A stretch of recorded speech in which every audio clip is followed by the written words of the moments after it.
क्षण कर्म चेतन बंधकारु, कर्म के अवसान का कह कर स्वरूप यथार्थ जग का, जो किया उपकार है उसके लिए जिन वाणी माँ को वंदना शत बार है, वंदना शत बार है, वंदना शत बार है।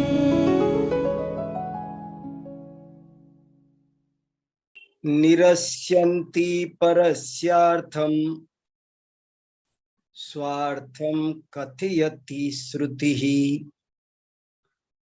तमो विधुन्वति भाष्यम यथा भासयति प्रभा।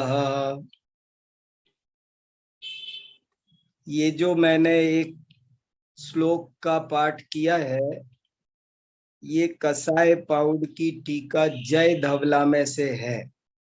जय धवला की पहली पुस्तक में ही प्रारंभ में ही ये आया है और उसका अर्थ बहुत महत्वपूर्ण है और हमारे प्रकरण से एकदम संबद्ध है। अभी हम देखेंगे, आज एक बहुत महत्वपूर्ण बात इसमें से निकल कर आने वाली है। कई बातें कुछ महत्वपूर्ण हैं, थोड़ा सा देखते हैं। देखो, इस श्लोक का अर्थ ये है, निरस्यन्ति परस्यार्थम। निरस्यन्ति माने निराश करती है, निराकरण करती है। परस्य माने दूसरे के अर्थ का।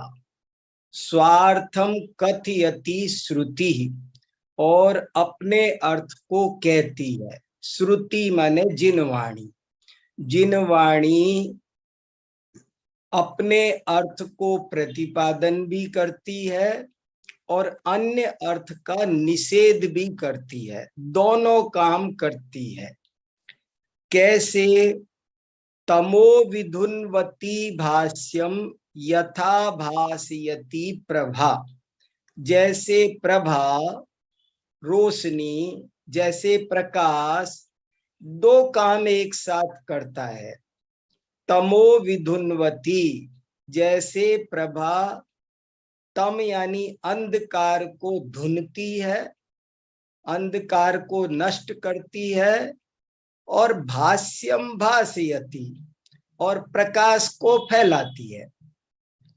जैसे बहुत महत्वपूर्ण चर्चा है, आगे और भी 2 श्लोक हैं, लेकिन उसे मैं थोड़ी सी देर बाद पढ़ूंगा।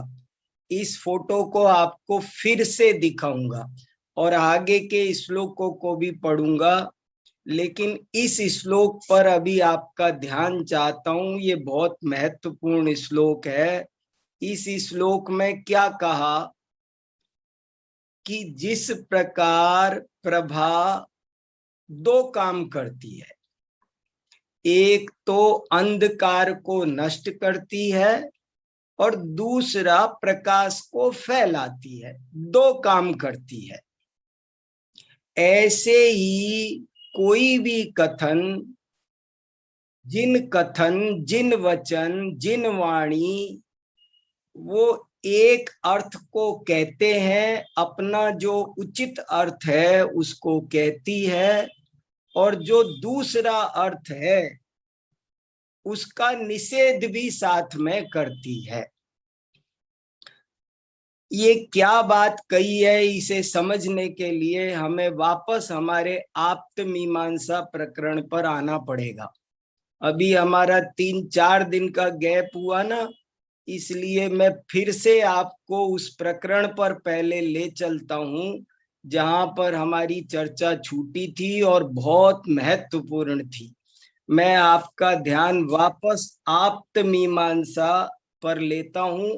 आप्त मीमांसा में हमारी चर्चा चल रही थी कि प्रत्येक वाक्य विधि और निषेध दोनों अर्थों को कहता है, गारंटी से कहता है, तभी वो अपने बात को कहने में सफल होता है जब वो विधि परक भी हो और निषेध परक भी हो। वो अपनी बात को कहता भी हो और जो अनपेक्षित बात है उसको छोड़ता भी हो। इष्ट अर्थ को प्रतिपादन करता है, अनिष्ट अर्थ का निषेध करता है, तभी बात का नियमन होता है। नियम्यतेर्थो, अर्थ का नियमन होता है। देखो, कारिका नंबर आप्त मीमांसा की हम 112 पढ़ चुके, लेकिन जरा मैं थोड़ा सा पीछे, ये 9, 10, 11, 12 4 कारिकाएं बिल्कुल एक सी है और बहुत ही ज्यादा महत्वपूर्ण है। आप ये समझ लो कि स्यादवाद का निष्कर्ष निकल कर आ रहा है। अब ये स्यादवाद का उपसंहार हो रहा है। अब ये स्यादवाद की चर्चा में एक बहुत गहरी बात कहकर बात को पूर्ण कर रहे हैं, लेकिन ये बात समझना कई लोगों को कठिन पड़ती है, जबकि ये बहुत अधिक महत्वपूर्ण बात है। इसलिए मैं अब आपका ध्यान इनकी ओर ले जाना चाहता हूं। संदेश भैया, कारिका इनको देखो, दिखाओ। 109 से शुरू करो। हम कारिका नंबर 109 से स्टार्ट करके जरा सा देखते हैं, आपको बहुत आनंद आएगा। और मेरे को कुछ विशेष बात एक मिली है इन दिनों, मैं उसे आपके साथ साझा करूंगा। देखो, ये 109 नंबर की कारिका अत्यंत क्रांतिकारी है और इस 109 नंबर की कारिका का ही विस्तार चल रहा है 110, 111, 112 और 113 में भी यही आने वाला है। तो 109 पर बहुत विशेष ध्यान देना है। नियम्यतेर्थो वाक्येन विधिना वारणेन वा तथान्यथा च सोवस्यम अविशेष्यत्वम अन्यथा।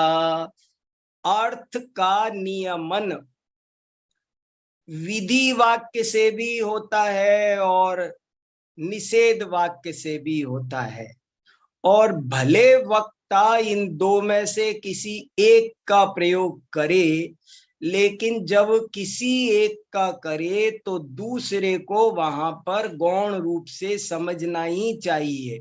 वो वहां होता ही होता है, चाहे वाक्य विधि परक हो चाहे निषेध परक हो। लेकिन जब तक विधि निषेध दोनों का योग नहीं होगा तब तक अर्थ का नियमन नहीं होगा। नियमन माने निश्चित प्रतिपादन। उसका निश्चित प्रतिपादन तभी होगा जब वो विधि और निषेध दोनों से मिलकर हो, और ऐसा ही वस्तु का स्वरूप है। वस्तु में भी दोनों चीजें हैं, विधि और निषेध, और तभी अनेकांत का महत्व है, तभी अनेकांत सिद्ध होता है। वचनों में भी ये स्वरूप है।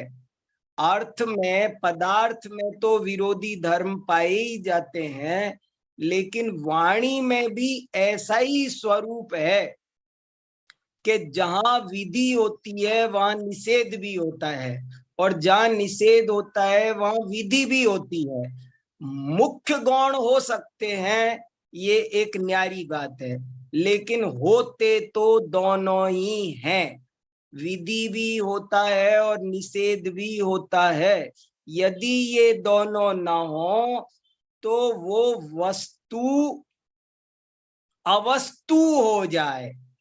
यदि दोनों न हो तो वस्तु अविशेष्य हो जाए, अवस्तु हो जाए।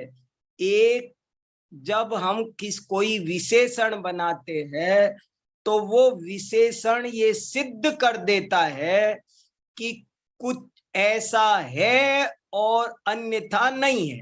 जब भी हमने कोई विशेषण बनाया, हमने कहा सफेद कपड़ा, इसका मतलब है कि कपड़ा सफेद है, लाल नीला पीला नहीं है। उसमें निषेध भी शामिल होता ही है। यदि न शामिल हो तो वस्तु अवस्तु हो जाए, अविशेष हो जाए। और ये बात बहुत ऊंची है, बहुत दूरगामी है।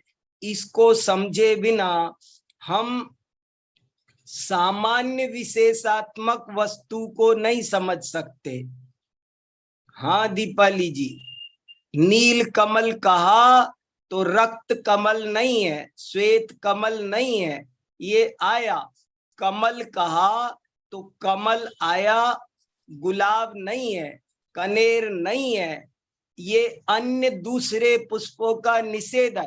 ये बहुत ऊंची बात है और मैं पता नहीं कितना कह पाऊंगा, लेकिन मुझे बहुत आनंद आ रहा है। ऐसा लग रहा है कि यदि हम इस बात को नहीं समझेंगे तो हमें व्याप्ति समझ में नहीं आएगी।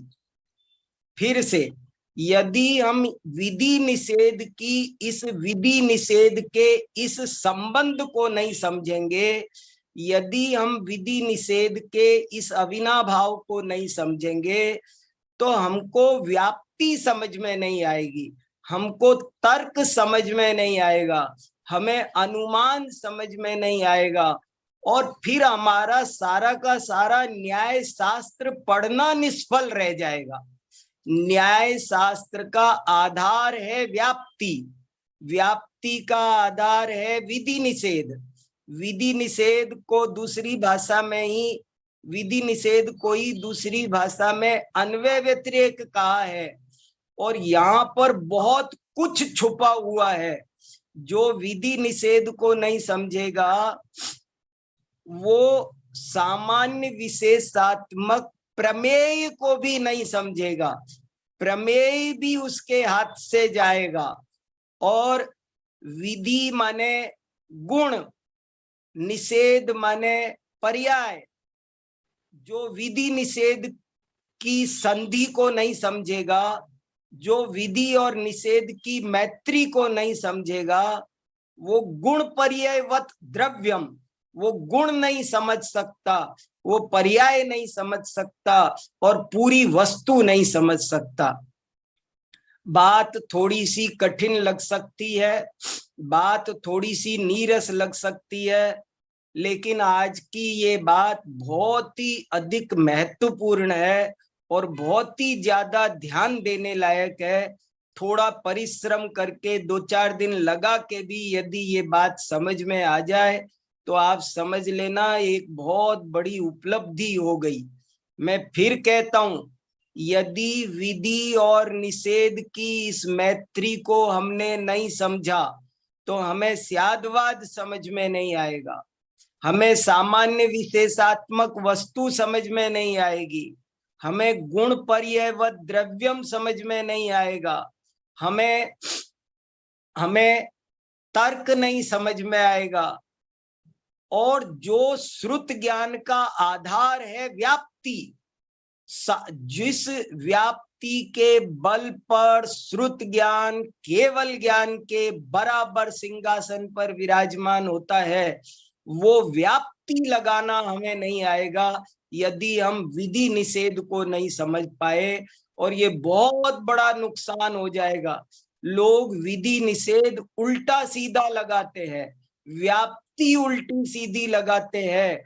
उन सब का समाधान यहाँ पर छुपा हुआ है कि हम विधि और निषेध का क्या संतुलन है, क्या बैलेंस है, इसको समझें।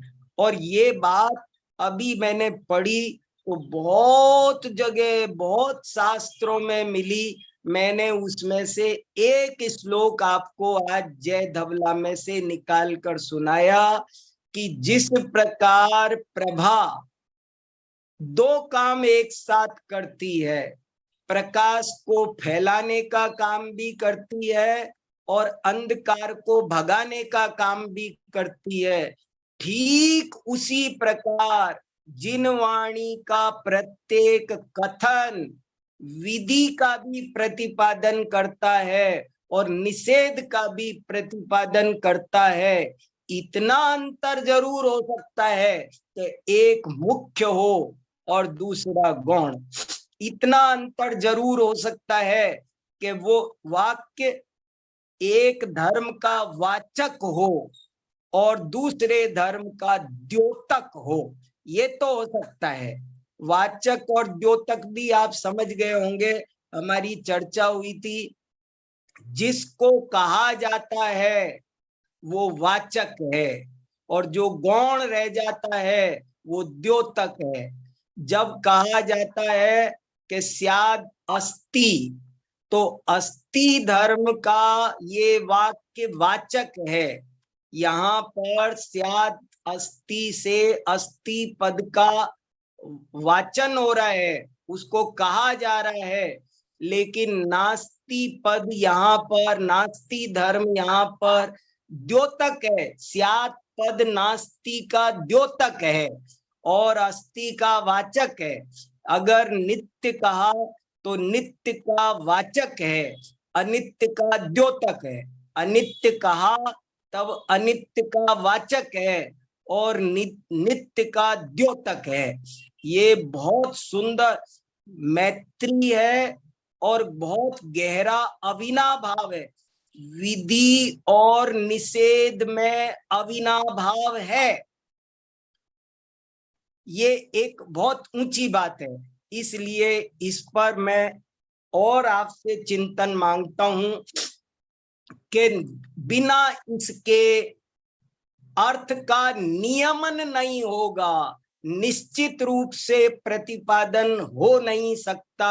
अन्वय भी बनना चाहिए और व्यतिरेक भी बनना चाहिए, तभी कोई हेतु सच्चा हेतु है, वरना हेत्वाभास है।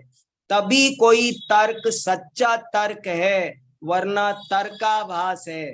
तभी अनुमान सच्चा अनुमान है, वरना वो अनुमानाभास है। और ऐसे ही देखो, इस बात को थोड़ा और आगे बढ़ते हैं, 110 में बढ़ाया। ये 109, 10, 11, 12 बहुत जरूरी कारिका। 110 कारिका कहती है, तद तद वस्तु वागेशा तदेवित्यनुशासति न सत्या स्यादमृषा वाक्यै कथम तत्वार्थ देशना।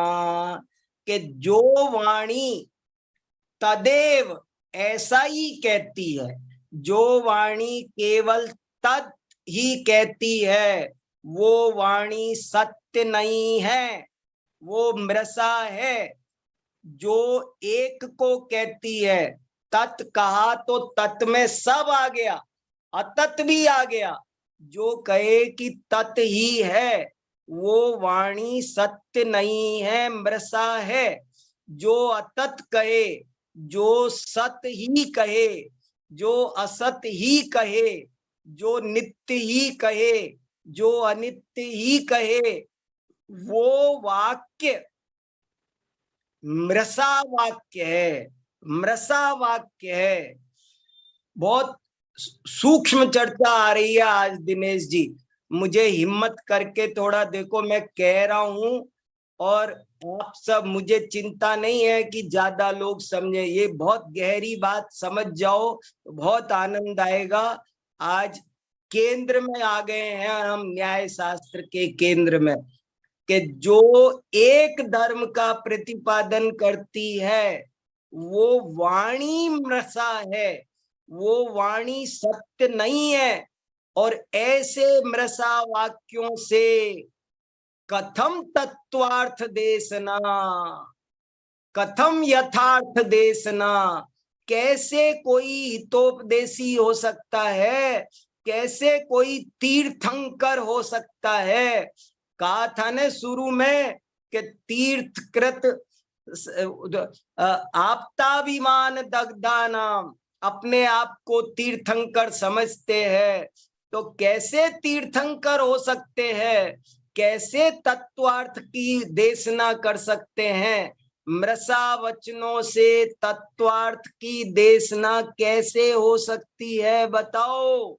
और फिर 111 कारिका में कहा देखो अब कारिका 111 पर नजर डालते हैं, क्या कह रही है 111। वाक् स्वभावोन्य वागर्थ प्रतिषेध निरंकुश आच स्वार्थ सामान्यम ताद्रक वाच्यम खपुष्पवत। 110 कारिका में तो कहा था कि जो एक पक्ष को कहे वो सत्य नहीं है, वो मृषा है, दोनों तरह से कहा। देखो अब देखो यहां भी विधि निषेध आ गया। कोई कहे आपकी बात सत्य नहीं है तो ये भी कहना पड़ेगा कि झूठ है, आपकी बात झूठ है तो ये भी कहना पड़ेगा कि सत्य नहीं है। ऐसा नहीं चलेगा कि आप एक बात कहो। अगर आपको सही अर्थ की का संप्रेषण करना है, आपको श्रोता तक सही अर्थ पहुंचाना है, तो दोनों बातें स्पष्ट होना अनिवार्य है। और अब 111वीं कारिका में कह रहे हैं कि ये हर वाक्य का स्वभाव होता है कि वो अपने अर्थ का प्रतिपादन करते हुए अन्य अर्थ का प्रतिषेध करने के लिए तानाशाह है, स्वतंत्र है, करता ही है। और यदि ऐसा ना करे तो वो खपुष्पवत, तो ऐसा वो वाक्य और उसका वाच्य, ऐसे वाक्य का वाच्य वो खपुष्प है। हाँ दीपाली जी, इसी में से निकलेगा सारा। मथानी की दो डोरियां, स्यादवाद की ये बहुत सूक्ष्म चर्चा आ रही है। और ये कह रहे हैं कि यदि वो वाक्य एक तरफ रहा, दूसरे को नहीं संभाल सका, तो वो खपुष्पवत है और उसका वाच्य भी खपुष्प है, वो भी आकाश कुसुम की समान अवस्तु है। खपुष्प माने ख माने आकाश, आकाश का फूल माने कुछ नहीं, नथिंग, ऐसा। और 112 कारिका देखते हैं क्या कह रही है। कारिका 112 कह रही है, सामान्य वाक विशेषे चेत न शब्दार्थो मृषा ही सा अभिप्रेत विशेषाप्ते स्यात्कार सत्य लांछनः। यदि कोई कहे कि वाणी तो सामान्य कोई कहती है, विशेष को नहीं कहती है, या विशेष कोई कहती है सामान्य को नहीं कहती, तो मृषाई सा। देखो कितने साफ शब्दों में समंतभद्र महाराज कहते हैं कि एक बात कहने वाली वाणी वो झूठ है, मृषा है। 3 दफे मृषा कह दिया, हर कारिका में जोर दे दे करके कह रहे हैं कि एक तरफ कहने वाली बात वो झूठी है, वो खपुष्प है, वो मृषा है, उससे तत्वार्थ देशना संभव नहीं है। ऐसा नहीं हो सकता कि आप ये कहो कि स्व में प्रवृत्ति करो और फिर हम कहें पर से निवृत्ति करें। बोले नहीं, वो जरूरत नहीं है। पर में भी प्रवृत्ति हो और स्व में भी प्रवृत्ति हो, ऐसा संभव नहीं है। पर से निवृत्ति हो, ये भी बात उतनी ही जरूरी है कहना जितनी जरूरी स्व में प्रवृत्ति करो कहना है। ये एक ऊंची बात है कि इसलिए तभी अभिप्रेत विशेष की आपत्ति होगी। ये बहुत खास बात है।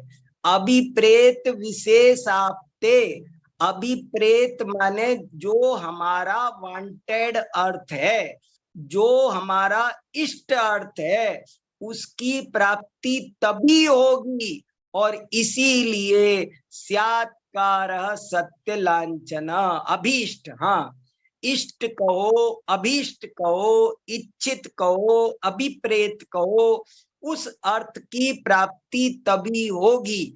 इसीलिए हर वाक्य में स्यात् लगाने का जो सर्वज्ञ देव ने आदेश दिया है, जो स्यादवाद सिद्धांत है वो इसीलिए है, और वो ही सत्य का लांछन है, वो ही सत्य का चिन्ह है। और अब 113वीं कारिका भी इसी लॉट के साथ है, इसलिए वो भी पढ़ते हैं। हमने 112 कारिकाएं पढ़ ली थी, आज 113वीं भी पढ़ते हैं। लेकिन अभी इसमें कई बातें मुझे दिखाने का, कहने का विकल्प है, उनको मैं कहता हूं आपके सामने। विधेयमीप्सितार्थंगम प्रतिषेध्या विरोधियत तथैवादेय हेयत्वम इति स्याद्वाद संस्थिति, इति स्याद्वाद संस्थिति। समंत भद्र महाराज कैसे बात कहते हैं? पहले कहा था सर्वज्ञ के की चर्चा करके, खूब तर्क देके, सामान्य सर्वज्ञ सिद्धि, विशेष सर्वज्ञ सिद्धि सब करके फिर लिखा इति सर्वज्ञ संस्थिति, के इस प्रकार सर्वज्ञ भली भांति स्थापित हो गया।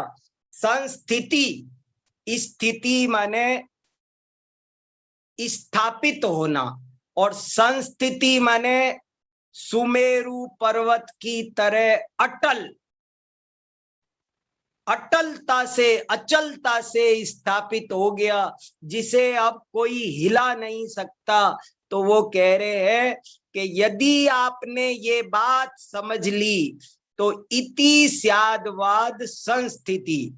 संस्थिति में सम का अर्थ दिनेश जी समीचीन भी है, सम्यक स्थिति, सम्यक सिद्धि, और मजबूत भी है। सुमे अचलता भी, सम उपसर्ग के अनेक अर्थ हैं।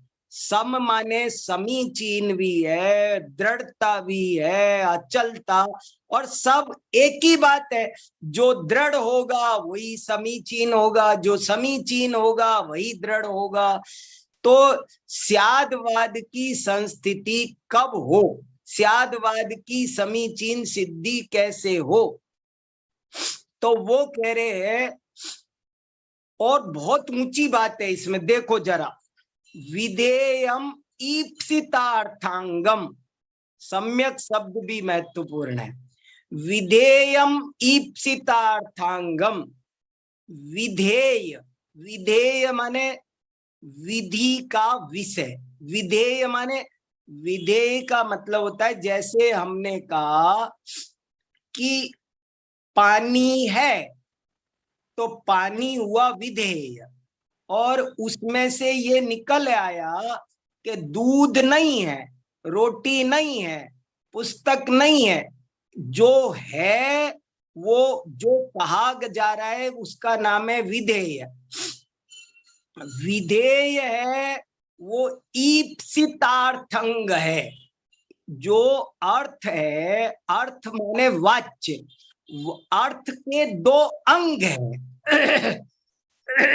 जैसे दीवार के दो भाग होते हैं, ऐसे ही अर्थ के दो भाग हैं। एक भाग का नाम है विधेय और दूसरे भाग का नाम है प्रतिषेध्य। जब मैंने कहा, आप देखो, बहुत, मान लो मैं आपके घर आया और मैंने आपसे कहा कि मुझे जल लेना है। आपने कहा क्या लेंगे? मैंने कहा मुझे जल लेना है। तो जल ही लेना है और कुछ नहीं लेना है, ये जब तक उसमें नहीं आएगा तब तक ठीक से आतिथ्य नहीं हो सकता। आतिथ्य होने के लिए कुछ विधेय भी होना चाहिए और कुछ प्रतिषेध भी होना चाहिए, और ये करने वाले की समझ में आना चाहिए। विधेयम ईप्सितार्थांगम, विधेय है, हाँ, वो सब आना चाहिए। विधेय है वो ईप्सितार्थंग है, और प्रतिषेध का अविरोधी होनी चाहिए वो बात। तथैव, तभी आदेय हेय की व्यवस्था बनेगी, वरना प्रवृत्ति नहीं बनेगी।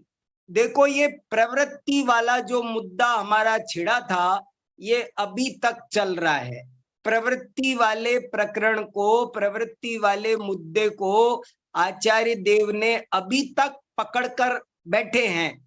प्रवृत्ति कैसे होगी? स्यादवाद के ऊपर ये आरोप है कि वो प्रवृत्ति नहीं करने देगा, यदि ये भी है वो भी है तो कैसे? तो कह रहे नहीं, प्रवृत्ति समीचीन करने के लिए ही स्यादवाद की व्यवस्था है। और वो कैसे बनती है? तो वो कहते हैं कि उसमें जो उसका ईप्सित, ईप्सित, अभिप्रेत, इष्ट, इच्छित, ये सब पर्यायवाची है। जो वो विधेय अंग है, प्रतिषेध्य भी एक उसका अपर अंग है। और जब तक उन दोनों को नहीं समझेंगे तब तक क्या ग्रहण करना, क्या छोड़ना, ये बात नहीं कर पाएंगे और प्रवृत्ति नहीं हो सकेगी। इसलिए स्यादवाद की समीचीन सिद्धि हो गई, उसको कोई माई का लाल टाल नहीं सकता। स्यादवाद का फल हेय उपादेय दोनों है। हेय भी करना, हे जो प्रतिषेध्य है उसका हेय होगा, जो विधेय है वो उपादेय होगा। कैसे, क्या कहना चाह रहे हैं, इस पर मैं आप सब लोग जो सब विद्वान जुड़े हैं, मैं उनसे चाहता हूं इस पर थोड़ा अच्छे से चिंतन हो। और अब एक बार मैंने शुरू में जो स्क्रीन दिखाई थी उसको मैं अब फिर से दिखा रहा हूं, क्योंकि अभी इनको समझने में थोड़ा और समय लगेगा। लेकिन जो मैंने स्क्रीन सबसे पहले आपको फोटो दिखाई थी, अब जरा उस पर फिर से चलते हैं। आप ध्यान दो, अब मैं पूरी फोटो पढ़ रहा हूं। ये जिस प्रकार प्रभा अंधकार का नाश करती है और प्रकाश्य पदार्थों को प्रकाशित करती है, उसी प्रकार शब्द दूसरे शब्द के अर्थ का निराकरण करते हैं और अपने अर्थ को कहते हैं। अगर मैंने कहा आपके घर आकर कि मुझे पानी चाहिए और आपने दूध दिया, तो ये गलत हो गया। इससे सिद्ध है कि जब पानी का, तो पानी शब्द में पानी के विधेय के साथ, पानी के प्रतिपादन के साथ साथ दूध का निषेध भी शामिल था, तभी तो ये काम गलत कहलाएगा। वरना ये काम गलत क्यों कहलाएगा? हमने कहा पानी लाओ, हमने बच्चे से कहा बेटा एक गिलास पानी लाओ, और वो दूध लेकर आया। हमने कहा ये तुमने गलत किया, हम लेते नहीं, आज हमको ये लेना नहीं है, तुम क्यों लेकर आए? तो वो कहेगा आपने मना कब किया था कि दूध मत लाना? हमने कहा हमने जब बोला कि पानी लाओ, इस वाक्य में ये शामिल था कि पानी के पानी लाओ, अपानी मत लाओ। पानी लाओ, ए पानी मत लाओ। ए पानी का निषेध उसमें शामिल था, तुम उसको नहीं समझे, इसलिए तुमने गलती कर दी। जरा अब और देखो नीचे बहुत। अब मैं आपको आचार्य विद्यानंद स्वामी का श्लोक वार्तिक का एक और श्लोक सुना रहा हूं, वो बहुत काम का है और इस पर मुझे थोड़ी शांति से चर्चा करनी है। लेकिन इसको अभी एक दफे आप सोचिए।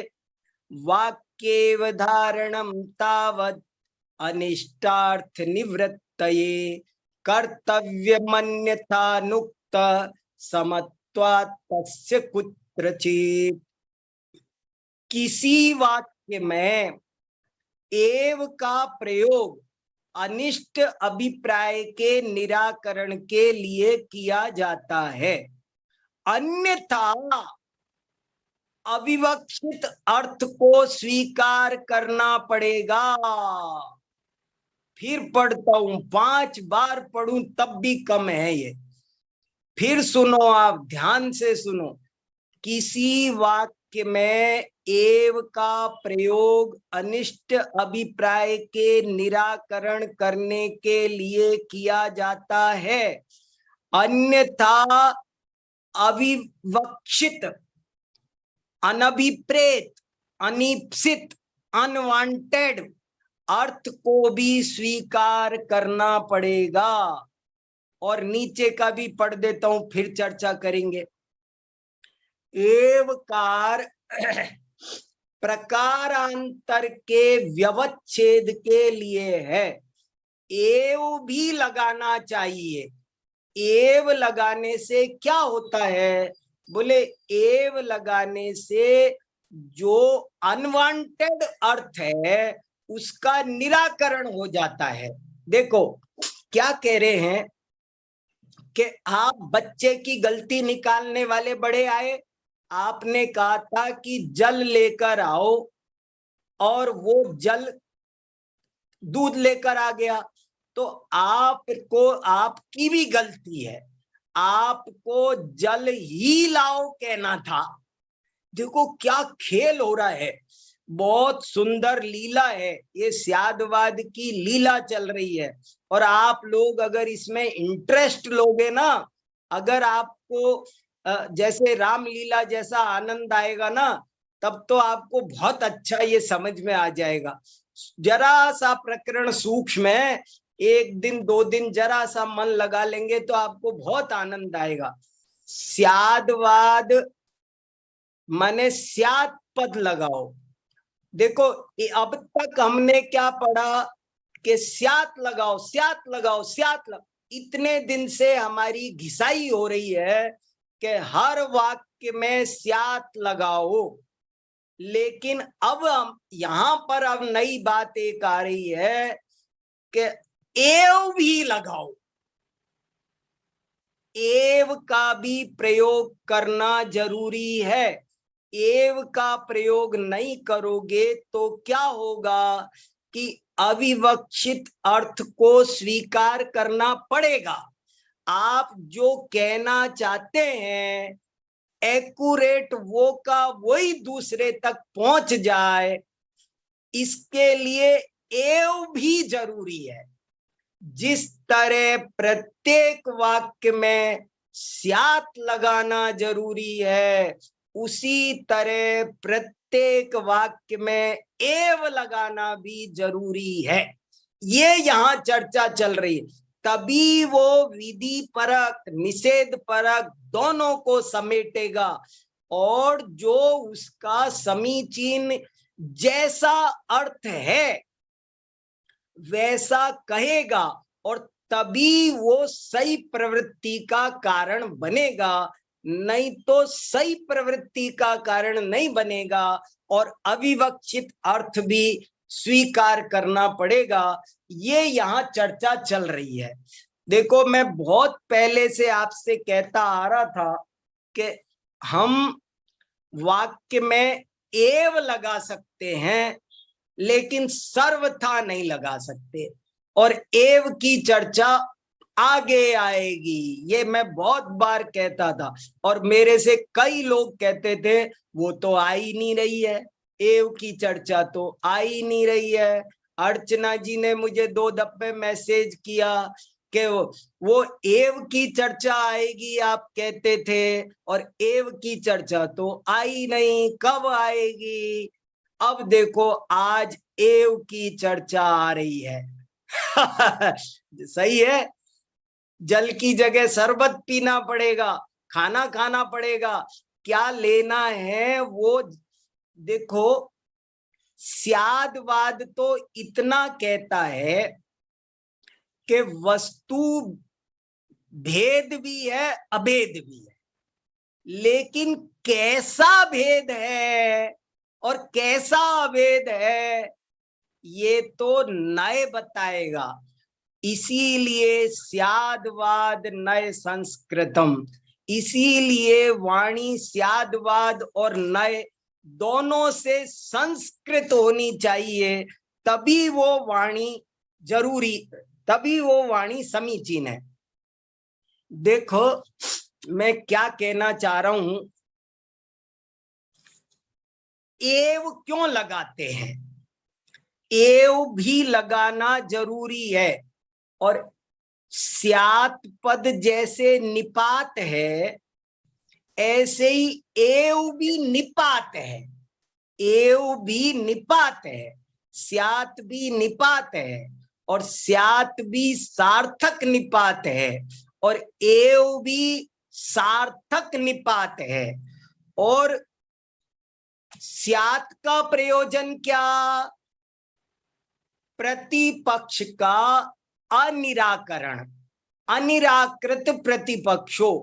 देखो अब मैं पूछूंगा आपसे प्रश्न, स्यात पद क्यों लगाते हैं, स्यात पद अपर पक्ष का अभाव न हो जाए इसके लिए लगाया जाता है, प्रतिपक्ष का निराकरण न हो जाए इसके लिए स्यात लगाया जाता है। अब मैं पूछता हूं, एव भी लगाना चाहिए, तो एव क्यों लगाना चाहिए, एव एव लगाने का क्या प्रयोजन है, तो कह रहे एव इष्ट अर्थ का अवधारण करने के लिए और अनिष्ट अर्थ का निराकरण करने के लिए है।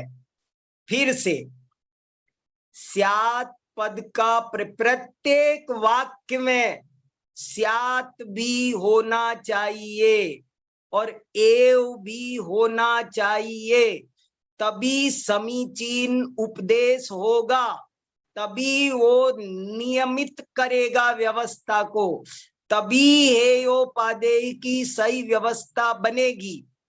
और एक बात कही जाएगी कि ज्ञानी लोग ना भी लगाएं तो उनके वाक्य में स्यात और एव दोनों लगे हुए समझना, सब में लगे हुए समझना, उनको अंडरस्टूड समझना। और मैं फिर बोलता हूं, स्यात पद क्यों लगाया जाता है, स्यात पद प्रतिपक्ष का अभाव ना हो जाए, प्रतिपक्ष की स्वीकृति के लिए, अनिराकृत प्रतिपक्षो, प्रतिपक्ष का अनिराकरण करने के लिए स्यात पद लगाया जाता है।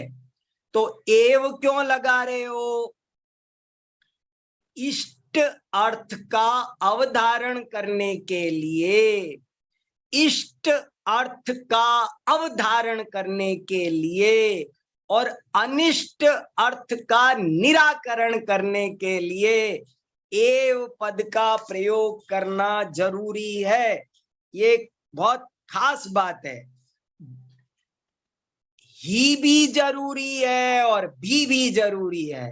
स्यात कहता है भी और एव कहता है ही भी चाहिए और भी चाहिए, तभी बात पूरी होगी और तभी उसका स्पष्ट संदेश समझा जा सकेगा, समझाया जा सकेगा।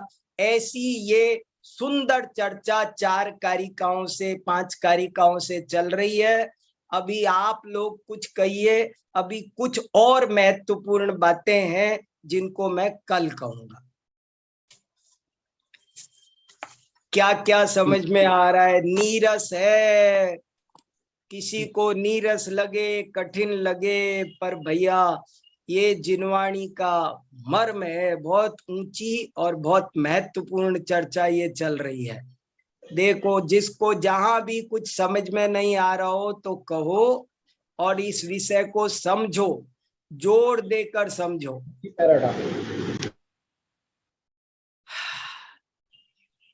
हाँ, इस प्रकार अभी हमने आप्तमीमांसा की जो अंतिम कुछ कारिकाएं हैं, उसमें विधि और प्रतिषेध्य संबंधी बात चल रही है कि दोनों अविनाभावी हैं। दोनों एक साथ, ऐसा कोई वाक्य ही नहीं है जिसमें दोनों बातें नहीं हो। अकेला कोई वाक्य नहीं होता जो सिर्फ विधि रूप हो या जो सिर्फ निषेध रूप हो। इस तरह की बात आज हमने देखी, और एव और स्यात्कार के संबंध में भी बहुत महत्वपूर्ण उदाहरणों के माध्यम से हमने एव और स्यात्कार का खुलासा किया। अभी इस संबंध में किसी को कुछ विशेष विचार हो या कोई प्रश्न हो तो आप लोग रख सकते हैं।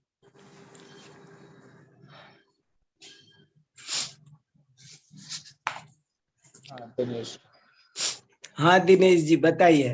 हाँ, जय जिनेन्द्र डॉक्टर साहब। जय जिनेन्द्र। देखो ये मेरा प्रवृत्ति और निवृत्ति के बारे में एक विचार आया, थोड़ा स्पष्टीकरण भी करना है, थोड़ा बताता हूँ मैं जो विचार आया कि जब तक ये दोनों चीजें नहीं क्लियर होंगी, प्रवृत्ति भी निवृत्ति भी, तब तक वस्तु स्थिति स्पष्ट नहीं होगी। वो ऐसा एग्जाम्पल आया जैसे सर्वार्थ सिद्धि के देव हैं, वो पंचकाणकों में नहीं आते। वो तो निवृत्ति हुई एक प्रकार से कि पंचकाणक में नहीं आना। लेकिन उनकी प्रवृत्ति कहाँ है कि वो तत्व चर्चा में लगे रहते हैं। उससे भी जो उत्कृष्ट मंद कषाय का काम है, उनकी प्रवृत्ति वहां है। तो यहाँ पर ही भी लग सकता है कि वो तत्व चर्चा में ही लगे रहते हैं, एक विशेष हमने वहां पर निर्धारित कर दिया। तो इसलिए वो पंचकरणक में प्रवृत्ति उनकी नहीं बनती आने की। क्योंकि खाली पंचकरणक में नहीं आना तो व्यसनी जीव के भी होता है। अब व्यसनी जीव तो व्यसन में लगा हुआ है, उसकी प्रवृत्ति व्यसनों में है। लेकिन निवृत्ति पंचकरणक में नहीं आ रहा वो। तो उसकी प्रवृत्ति जब तक वहां क्लियर नहीं होगी कि वो व्यसन में ही लगा है, इसलिए वो मतलब प्रवृत्ति स्पष्ट हो गई उसकी। उस पंचकरणक में तो सर्वार्थ सिद्धि का देव भी नहीं आता। तो अगर खाली निवृत्ति की बात करेंगे तो स्थिति स्पष्ट नहीं होगी। हमें दोनों बातें बतानी पड़ेंगी कि उसकी निवृत्ति कहाँ है और प्रवृत्ति कहाँ है। तो उसमें ही का प्रयोग भी मेरे ख्याल से लगाएंगे तो ज्यादा क्लियर हो जाएगा कि वो उसी में लगा है, प्रवृत्ति वही है, इसलिए दूसरी जगह में निवृत्ति है उसकी। बराबर। तो ये मेरा विचार आया था, इसमें आप थोड़ा और क्लियर करें। हाँ, मैं जोड़ूंगा, जरूर जोड़ूंगा। अभी तक ये चर्चा आई नहीं हमारी। मैंने 4-6 दफे ये तो बोला है कि हमको सर्वथा नियमत त्यागी। देखो फिर मैं कह रहा हूं, अभी कल खुलासा करूंगा, शास्त्रों में सर्वथा शब्द लगाने का निषेध है, लेकिन एव लगाने का उपदेश है।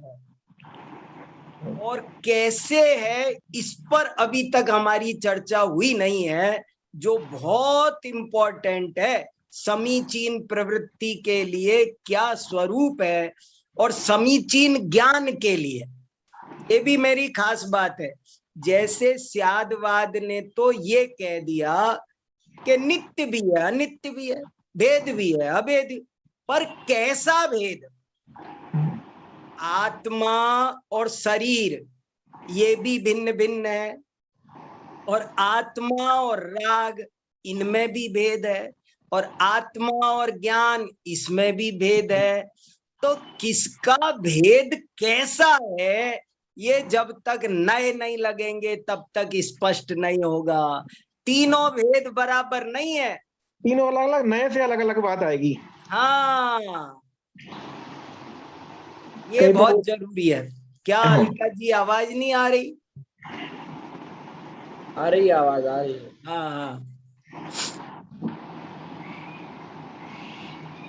ये बहुत थोड़ी सी बारीक बात आ रही है। एव क्या होता है? और मैंने कहा ना, देखो ना तो स्पष्ट ज्ञान नहीं होगा, और स्पष्ट ज्ञान नहीं होगा तो स्पष्ट प्रवृत्ति नहीं होगी। और एक और बात कही है मैंने कि गुण पर्यायात्मक वस्तु नहीं बनेगी, सामान्य विशेषात्मक वस्तु नहीं बनेगी। विधि निषेध की मैत्री है। विधि निषेध का नाम अन्वय व्यतिरेक है, और अन्वय व्यतिरेक का नाम व्याप्ति है, और व्याप्ति पूरे न्याय शास्त्र का मूलाधार है। लोग कहते हैं हमको न्याय शास्त्र आता है, लेकिन व्याप्ति लगानी नहीं आती तो काय का न्याय शास्त्र आता है? जिसे व्याप्ति लगाना आए वही न्याय शास्त्री है, जिसे व्याप्ति लगाना नहीं आया वो न्याय शास्त्र नहीं जानता। और वो ये भी समझना जरूरी है, ये विधि निषेध की मैत्री संबंध तो क्या होता है, एवकार वगैरह करेंगे अभी चर्चा। हाँ, और क्या, सुनो जरा संदेश जी। डॉक्टर साहब ने ये कह रहा था, जैसे स्यादवाद में भी जब तक न्याय क्लियर नहीं होगा तब तक वो स्यादवाद भी नहीं समझ पाएंगे, क्योंकि न्याय तो अपेक्षा बताता है। हाँ, अपेक्षा तो न्याय बता रहा है। जैसे आपने 3 प्रकार की, शरीर और आत्मा, आत्मा और राग, आत्मा और ज्ञान, इनमें जो भेद है वो न्याय तो बता रहे हैं उसको। हाँ, अरे किस शब्द का क्या अर्थ है प्रॉपर, आपसे कहा ना ज्ञानी और अज्ञानी, तो ज्ञानी शब्द के कितने अर्थ होते हैं। बिल्कुल,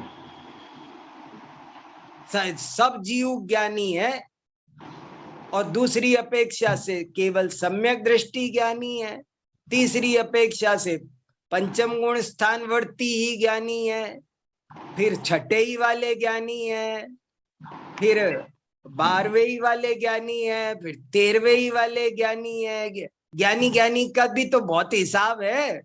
ये सारी अपेक्षाएं नए बता रहा है, नए। हाँ, प्रत्येक अपेक्षा को बता रहा है। हाँ, जिस विषय की बात चल रही है उस समय उस विषय को जानने वाला ज्ञानी, और अन्य सब जानता हो तो भी अज्ञानी। बिल्कुल। तो ये तो कला है अद्भुत। स्पष्ट अर्थ की प्रतीति करने के लिए स्यादवाद का विकास हुआ है, और उसमें स्यात भी लगेगा, एव भी लगेगा। प्रतिपक्ष का निराकरण न हो जाए, इससे बचने, इस खतरे से बचने के लिए स्यात लगाते हैं। स्यात नहीं लगाएंगे तो प्रतिपक्ष का निराकरण होकर एकांत का विष चढ़ने की संभावना है, और यदि एव नहीं लगाएंगे तो अनिष्ट अर्थ का अवधारण हो जाएगा, इष्ट अर्थ की प्रतीति का अवधारण नहीं हो पाएगा। कठिन कठिन शब्दावली है, थोड़ी सी भारी भरकम है, लेकिन काम की है भैया बहुत। थोड़ी सी जिनको न्याय में रुचि होगी, जो असली कोहिनूर ढूंढ रहे होंगे ना, उनको आज आनंद आएगा। देखो डॉक्टर साहब, लगता है कि विधि को ही पक्का करेगा, ही जो है एवकार जो है उसी विधि को पक्का करेगा। हाँ, निश्चय करेगा उसका। हाँ, इसीलिए तो मैं विधि निषेध की मैत्री बिठा रहा हूँ। विधि वो निषेध का पूरक है, निषेध विधि का पूरक है। एक ही चीज के 2 भाग है, एक ही बात के 2 कथन है। इसमें एक उदाहरण, सिक्के के 2 पहलू है। जैसे कोई मेहमान आए, वो चाय पानी आती है कि चाय ले आओ, लेकिन हाँ, चाय के साथ नाश्ता भी आता है। हाँ, लेकिन अब कोई मेहमान है, मैं चाय ही पीऊंगा, तो फिर चाय ही आएगी और कुछ नहीं आएगा। हाँ, वो फर्क आ जाएगा बात में। वो फर्क आएगा बात में। अभी और कहूंगा थोड़ा और, देखे कौन कुछ। सुनो संदेश जी। महावीर जी जप। हेलो। हाँ, जय जी डॉक्टर साहब। हाँ, सुनाओ भाई साहब। इसमें जो डॉक्टर साहब का नए चक्र प्रकाशक है, हाँ उसमें है शात शब्द के साथ भी लगाना और नए के साथ ही लगाना, एव लगाना। हाँ, और अभी इसमें कारिका में है कि शात के साथ एव लगाना। हाँ, स्याद अस्ति एव, ऐसे कहते हैं ना, स्याद अस्ति। वाक्य बना रखे हैं, अभी मैंने पढ़ा नहीं उसमें। स्याद अस्त्येव वो जो समझा रहे हैं वो दूसरी अपेक्षा है। स्यात शब्द का मतलब है भी, और एव का मतलब है ही। हाँ, तो नए के साथ ही लगेगा क्या? नए शब्द जहाँ नए की विवक्षा हो, हाँ, उसके साथ ही लगाना। हाँ, और अपेक्षा नहीं खुलासा की हो, वो ही भी लगाना। नहीं, यहाँ तो कह रहे प्रत्येक वाक्य में स्यात भी है और एव भी है। अच्छा, फिर से यही लाइन इंपॉर्टेंट है, ये स्लिप हो गई तो गड़बड़ हो जाएगी। प्रत्येक वाक्य में, जैसे अपन इतने दिन से बोल रहे हैं ना, देखो आज मैं एक क्या बात जोड़ रहा हूं अपनी बात में।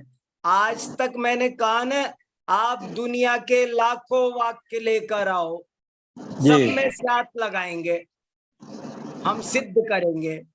अब हम कह रहे उन लाखों वाक्यों में एव भी लगा है, तभी वो हेयोपादेय की व्यवस्था बना पाएंगे, नहीं तो नहीं बना पाएंगे, अवस्तु बन जाएंगे। जी। प्रत्येक वाक्य में अनिष्ट अर्थ की निवृत्ति के लिए एव और प्रतिपक्ष के निराकरण से बचने के लिए स्यात्, जी, दोनों लगने जरूरी है।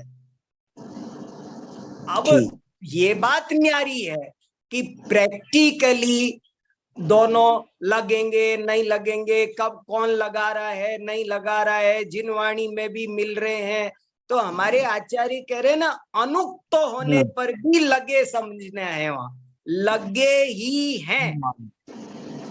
हर वाक्य में ज्ञानी के, स्यादवादी के प्रत्येक वाक्य में स्यात् पद भी लगा हुआ है और एव पद भी लगा हुआ है।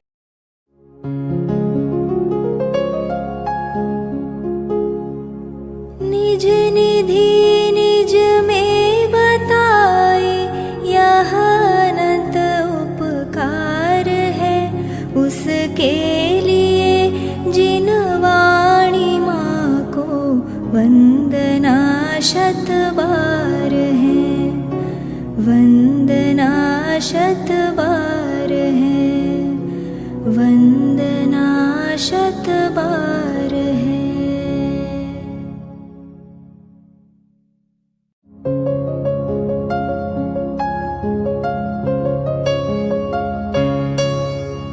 हे जिन वाणी भारती तो ही जपो दिन रैन, जो तेरी शरणा गहे सो पावे सुख चैन।